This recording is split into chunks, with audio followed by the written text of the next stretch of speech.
Yan, maglinis tayo ng lutuan. Maglinis tayo ng kalan. Yan, linisin natin ang ating kalan. Ang kalan, walang bakal o flat lang siya. Pero yan, sa bilog dyan. Dyan siya nagiinit. Pagbuksan mo dito. Yan. Mag-iinit siya dyan sa bilog-bilog na yan. Kaya nakakasarlutuan, dumudulas. Madulas siya. Dumudulas yung mga kaldero. Yan, ganyan. Oo, diba? Ayan guys, banlawan natin ng tubig kasi nilagyan natin ng sabon eh.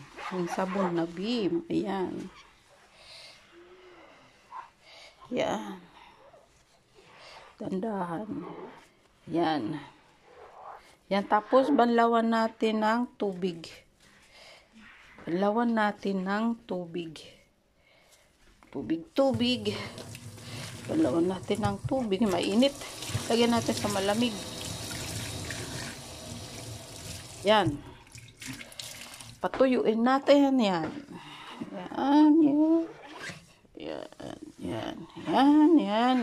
Yan. Tapos punasan natin ng papel para kumintab. O, ayan, yan. Tapos guys, punasan natin ng papel para kumintab. Tuyuin natin. Yan. Yan ang pagpunas guys, pabilog lang. Yan. Basa pa, kulang pa yung ating papel. Okay, ayos. Yan. Kuha ulit tayo ng bagong papel. Ayan, panibagong papel naman. Para kumintab ulit. Yan, tuyo na. Yan, tuyo na. Yan, di ba? Makintab na. O, tuyo na. Kintab na siya. O, di ba? Yan. Kintab na siya. Tuyo na. Ayo, kita na yung ilaw. Kitang-kita na yung ilaw. Yan, yung ilaw natin, kita na. O, yan. Tapos, ganon natin to. Yan, pasok natin. Yan, okay. Ayan. Kintab na.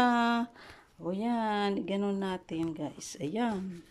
O, diba, makintab na.